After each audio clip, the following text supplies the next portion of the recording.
संतोष रेणु यादव नाम तो आपको पता ही होगा, लेकिन संतोष रेणु यादव ने अब आरजेडी का ही गांव फाड़ दिया है। ना सिर्फ आरजेडी का, बल्कि तेजस्वी यादव समेत कई सारे बड़े नेताओं को बड़ा बड़ा वाला बास कर दिया है। और कहा जा रहा है कि ये बास खोचैला बास था, जो कि लालू प्रसाद यादव के सच्चे सिपाही होने का दावा करने वाले संतोष रेणु यादव ने चला दिया है। ये खबर सुनकर आपको आश्चर्य हो रहा होगा, आपको विश्वास ही नहीं हो रहा होगा कि आखिर ये कैसे हो सकता है कि जो संतोष रेणु यादव आरजेडी का झंडा उठाकर न जाने क्या क्या कहता था, वही संतोष रेणु यादव आखिर आरजेडी की ही गांव क्यों फाड़ रहा है। तो ये तमाम बात इस बात से 8 मिनट की रिपोर्ट में हम आपको बताने जा रहे हैं।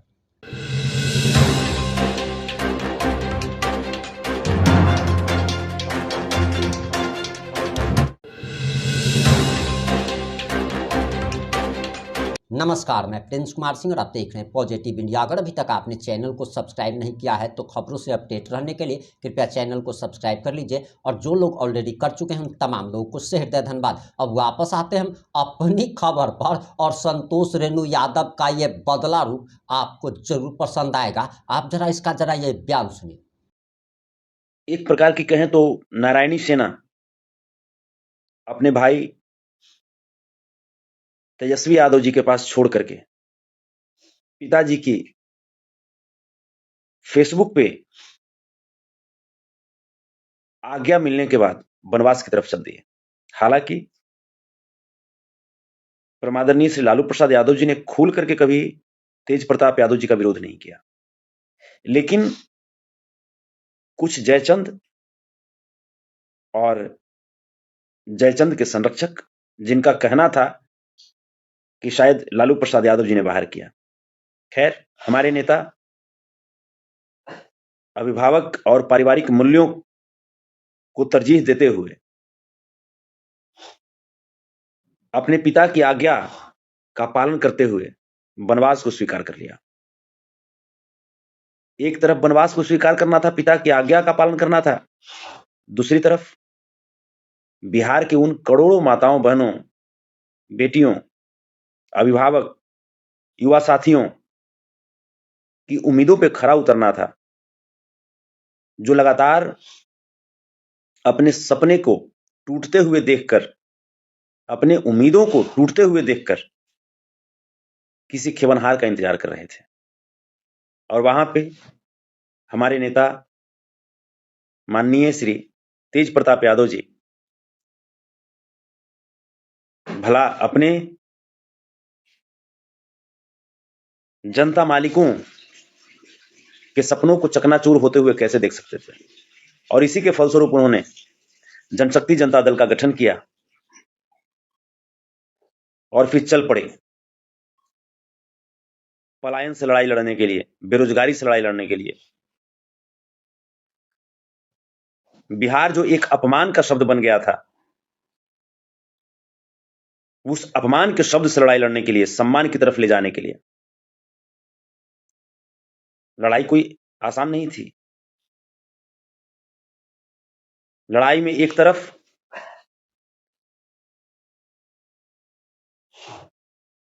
अपने पिता की उस मजबूत विरासत से टकराना था जिसे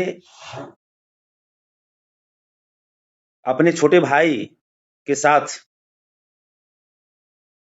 उनके कुछ जयचंदों के सहयोग से लगातार कमजोर किया जा रहा था। तो दूसरी तरफ सत्तारूढ़ पार्टी से तो तमाम विषम परिस्थितियां आई, लेकिन आप सब ने जिस प्रकार से जनशक्ति जनता दल को अपने हृदय में जगह दिया, अपने आंगन में तुलसी के जैसे पाला,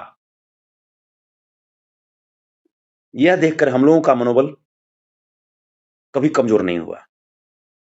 और शायद इसी का परिणाम है कि हम लोग 72 सीटों पे उम्मीदवार खड़ा किए थे। अलग बात है कि उसमें से कुछ उम्मीदवारों की नॉमिनेशन रद्द होने की वजह से हम लोग 45 सीटों पे लड़ रहे थे और 45 सीटों पे जबरदस्त तरीके से हमने लड़ने का काम किया और हमने उन लोगों को भी बताया जो हमारे नेता श्री तेज प्रताप यादव जी को अपमानित करते हुए बहुत ही आसान लफ्जों में कह दिया कि इनके रहने से पार्टी की छवि खराब हो रही है, ये हो रही है, वो हो रही है। पता नहीं वो आज क्या महसूस कर रहे होंगे। जब तक हमारे नेता वहां थे तब तक पार्टी की क्या स्थिति थी और आज जब हमारे नेता उस पार्टी से बाहर कर दिए गए षड्यंत्र के द्वारा, इसके बाद उस पार्टी की क्या स्थिति है, ये आप सब भली भांति देख रहे हैं। हमारे नेता की क्या गलती थी? उन्होंने कभी सत्ता, कभी कुर्सी का लोभ तो नहीं किया था। उन्होंने कभी मुख्यमंत्री बनने की चाहत तो नहीं पाली थी। उन्होंने कभी, जबकि वो बड़े बेटे थे, परमादरणीय श्री लालू प्रसाद यादव जी के बड़े पुत्र थे और लालू प्रसाद यादव जी की तमाम वो खूबियां उनके व्यवहार में झलकते हैं। इसके बावजूद उन्होंने कभी भी कुर्सी का लालच नहीं किया, कुर्सी का लोभ नहीं किया। हमेशा वो श्री कृष्ण की तरह सारथी बन करके अपने अर्जुन को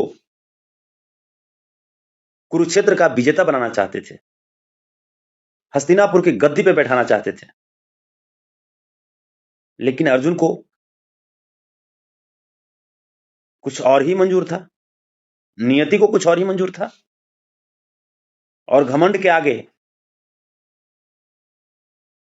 बड़ा भाई का वो स्नेह, वो प्यार अपमानित हो गया। बड़ा भाई अपमानित हो गया। फिर बड़ा भाई को अपने माता पिता के लिए कुछ तो करना पड़ेगा, अपने लोगों के लिए कुछ तो करना पड़ेगा, अपने आप को साबित करने के लिए कुछ तो करना पड़ेगा। चल पड़े आपकी सेवा में, आपके साथ। पूरे बिहार का भ्रमण किया। इतने कम समय में ज्यादा से ज्यादा जगह बिहार के जनता जनार्दन से जाकर के मिले। हमारे जहां भी प्रत्याशी उम्मीदवार के तौर पे चुनाव लड़ रहे थे, वहां पहुंच करके आप सबका आशीर्वाद प्राप्त किया और बहुत गर्व होता है, बहुत गर्व होता है मुझे। और हमारी पूरी पार्टी बहुत उत्साहित है जिस प्रकार से रिजल्ट आया। हम लोग चुनाव हारे नहीं, हम लोग चुनाव हारे नहीं हैं। हम लोग कम समय में जितना अपने सिंबल का प्रचार प्रसार कर पाए, उसका रिजल्ट मुझे मिला। और ये जो रिजल्ट मिला, ये आप सबका आशीर्वाद है। हमारे नेता ने महुआ में मेडिकल कॉलेज देने के बाद वहां वादा किया इंजीनियरिंग कॉलेज देने का, वर्ल्ड क्लास स्टेडियम देने का, भारत पाकिस्तान का मैच करवाने का, और साथ ही साथ महुआ में महुआ का अपना, महुआ के लोगों के लिए महुआ को जिला बनाने का प्रॉमिस किया था। उन्होंने घोषणा किया था। जो चुनाव जीतते तो निसंदेह पूरा होता, लेकिन कोई बात नहीं, जो भी चुनाव जीते, लोक जनशक्ति पार्टी आदरणीय रामविलास पासवान जी की पार्टी से संजय सिंह जी वहां चुनाव जीते। उनको शुभकामना है, बधाई है। उम्मीद करते हैं कि हमारी महुआ की महान जनता की उम्मीदों पे खरा उतरेंगे और जो हमारे नेता ने महुआ की महान जनता की मांग को अपने दिल से लगाया था, वो स्टेडियम की मांग, वो इंजीनियरिंग कॉलेज की मांग, वो महुआ को जिला बनाने की मांग, तो हम उम्मीद करेंगे कि नवनिर्वाचित विधायक जी महुआ के लोगों की इस मांग को जरूर पूरा करेंगे। हाँ, हम लोग से भी जितना सहयोग चाहिए होगा, अगर वो याद करेंगे तो सहयोग जरूर करेंगे। साथ ही साथ हम लोग तमाम क्षेत्रों में बहुत अच्छा परफॉर्मेंस दिए। विक्रम की अगर हम बात करें तो विक्रम में भारतीय जनता पार्टी, कांग्रेस और इसके बाद तीसरे नंबर की पार्टी वहां पे जनशक्ति जनता दल बनकर के उभरी और वो हार और जीत का फैक्टर बनी। ये आप सबके आशीर्वाद के बदौलत सब कुछ हो पाया। अगर हम सुगौली की बात करें तो लगभग 40,000 वोट हमारे कैंडिडेट को प्राप्त हुआ। अगर हम गोविंदगंज की बात करें, अगर हम केसरिया की बात करें, ये तमाम जो जगह हैं हमारी पार्टी ने बहुत बेहतरीन परफॉर्मेंस किया। आप सबों ने जिस प्रकार से मत के द्वारा आशीर्वाद दिया पार्टी को, इसके लिए एक बार पुनः आप सबका आभार व्यक्त करते हैं। और बिहार विधानसभा चुनाव 2025 में प्रचंड बहुमत के साथ जीत हासिल करने वाली एनडीए को बहुत बहुत बधाई देना चाहेंगे, शुभकामना देना चाहेंगे। और यहां के एनडीए के जीत के सूत्रधार माननीय श्री नीतीश कुमार जी, माननीय श्री नरेंद्र मोदी जी को भी बधाई देना चाहेंगे, क्योंकि जिस प्रकार से ये इंटैक्ट होकर के इनके जितने भी अलायंस थे, ये इंटैक्ट होकर के इन्होंने अपने मुद्दे की बात बिल्कुल प्लान्ड वे में इन्होंने चुनाव लड़ी। ये डाइवर्टेड नहीं हुए, ये डिरेल नहीं हुए, अपने फोकस को इन्होंने समझा और एक प्लान वे में इन्होंने चुनाव लड़ी और जीत हासिल की। मुझे किसी से नफरत नहीं करना। बहुत लोग जब हमारे नेता एयरपोर्ट पर रवि किशन जी से हंसी मजाक करते देखे गए, मनोज तिवारी जी के साथ देखे गए, तो बहुत लोग बहुत कुछ बात बोले। लेकिन मैं स्पष्ट कर देना चाहता हूं कि हमारे नेता ने हमेशा जनता द्वारा दिए गए जनादेश का सम्मान किया है। हमारे नेता आदरणीय श्री तेज प्रताप यादव जी ने कहा कि बिहार की जनता जिनको अपने नेता के रूप में चुनेगी, जिस पार्टी के हाथ में बागडोर देना चाहेगी, हम बिहार की जनता का सम्मान करते हुए उस पार्टी का समर्थन कर देंगे। क्योंकि हमारे लिए कुर्सी इंपॉर्टेंट नहीं है, हमारे लिए बिहार की वो महान जनता इंपॉर्टेंट है, जिनके वजह से आज कोई भी व्यक्ति चुनाव हार पाता है, जीत पाता है, और कम से कम उन्हें डर होता है कि अगर हम विकास नहीं करेंगे तो हटा दिए जाएंगे। तो बिहार की महान जनता का जनादेश जिस पार्टी को मिलेगा, जिस अलायंस को मिलेगा, हमारे नेता ने पहले ही कह दिया था कि हम बिहार के विकास के लिए बिहार के लोगों के साथ खड़े रहेंगे, बिहार के लोगों के जनादेश के साथ खड़े रहेंगे। और हमेशा बिहार के विकास के लिए, बिहार से लगातार हो रहे पलायन को रोकने के लिए, बिहार में लगातार बढ़ रही बेरोजगारी को रोकने के लिए हम दिन रात एक करके सरकार से काम करवाएंगे। आप सबका स्नेह प्यार ऐसे ही मिलता रहे। बहुत जल्दी आप सबके बीच धन्यवाद यात्रा के जरिए आप सबसे मिलने के लिए आएंगे, आप सबका आभार व्यक्त करने के लिए आएंगे। क्योंकि अगर आपने 5 वोट ही दिया, वो 5 वोट मुझे नहीं पता कि किस घर से आया, किनके द्वारा दी गई, तो हमारे लिए वो पूरे विधानसभा के लोग हमारे भगवान हैं, क्योंकि उन्हीं के बीच में से वो 5 वोट 10 वोट आया होगा। तो हम हर किसी के दरवाजे पे पहुंच करके हम उनका आभार व्यक्त करेंगे, धन्यवाद ज्ञापन करेंगे।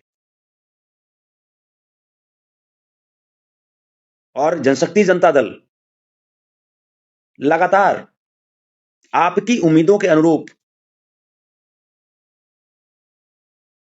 बिहार को आगे बढ़ाते रहेगी, आप सबके लिए बिहार के विकास में अपना महत्वपूर्ण योगदान देते रहेगी। बातें बहुत है, लेकिन चूंकि रात हो चुकी है, रात के 2 बजने वाले हैं, तो अब अपनी वाणी को विराम देना चाहेंगे। और बहुत लोग बहुत कुछ बातें बोल रहे हैं, खास करके परमादरणीय श्री लालू प्रसाद यादव जी की विचारधारा को लेकर के, तो मैं स्पष्ट कर देना चाहता हूं कि परमादरणीय श्री लालू प्रसाद यादव जी की विचारधारा कभी समाप्त नहीं होगी, कभी कमजोर नहीं होगी। हम लोग हारे हैं मगर हम लोग टूटे नहीं हैं। हम लोग लगातार मेहनत करेंगे और मेहनत करके जननायक कर्पूरी ठाकुर जी, जेपी बाबू, बाबा साहब भीमराव अंबेडकर जी, डॉक्टर एपीजे अब्दुल कलाम जी, जगदेव बाबू, इन तमाम महापुरुषों की जो आहुतियां हैं, जो इनके सपने थे, उसको कभी कमजोर नहीं होने देंगे। और बिहार के महान मतदाताओं के साथ कदम से कदम मिला करके बिहार को आगे बढ़ाएंगे। जो लोग चुनाव हारे उन्हें बहुत ज्यादा हतोत्साहित होने की जरूरत नहीं है, और जो चुनाव जीते उन्हें बहुत ज्यादा अति उत्साह में आने की जरूरत नहीं है। जिन्हें भी जिस प्रकार का मैंडेट मिला, जनादेश मिला, उसका सम्मान करते हुए अपनी उत्तरदायित्व का निर्वहन करें और बिहार के विकास में एक गिलहरी की तरह अपना बहुमूल्य योगदान दें। हमारे नेता ने जो व्यवहार इस चुनाव के दौरान दिखाया, किसी से नफरत नहीं। हमारे वैचारिक मतभेद हो सकते हैं, राजनीतिक मतभेद हो सकते हैं, लेकिन इसका मतलब यह नहीं कि हम किसी से नफरत करना शुरू कर दें। नहीं, पारिवारिक मूल्यों को तरजीह देना पड़ता है, भावनाओं को तरजीह देना पड़ता है।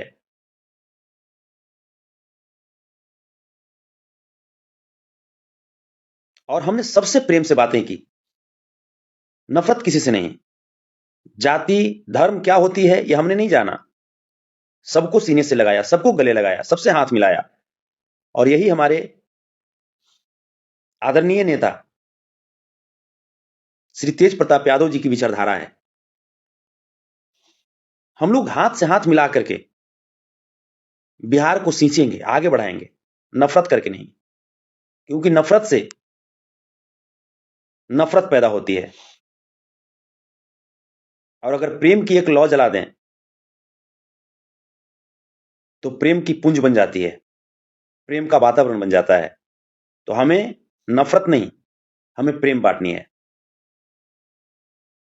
बहुत बहुत धन्यवाद साथियों, बहुत बहुत धन्यवाद। एक बार पुनः जनशक्ति जनता दल को वोट करने के लिए आप तमाम मतदाताओं का दिल से आभार व्यक्त करते हैं। बहुत बहुत धन्यवाद। आपने संतोष रेणु यादव का पूरा बयान सुन लिया। अब आपकी क्या प्रतिक्रिया है? अपनी प्रतिक्रिया जरूर दीजिएगा। जुड़े रहे हमारे साथ। जय हिंद, जय भारत।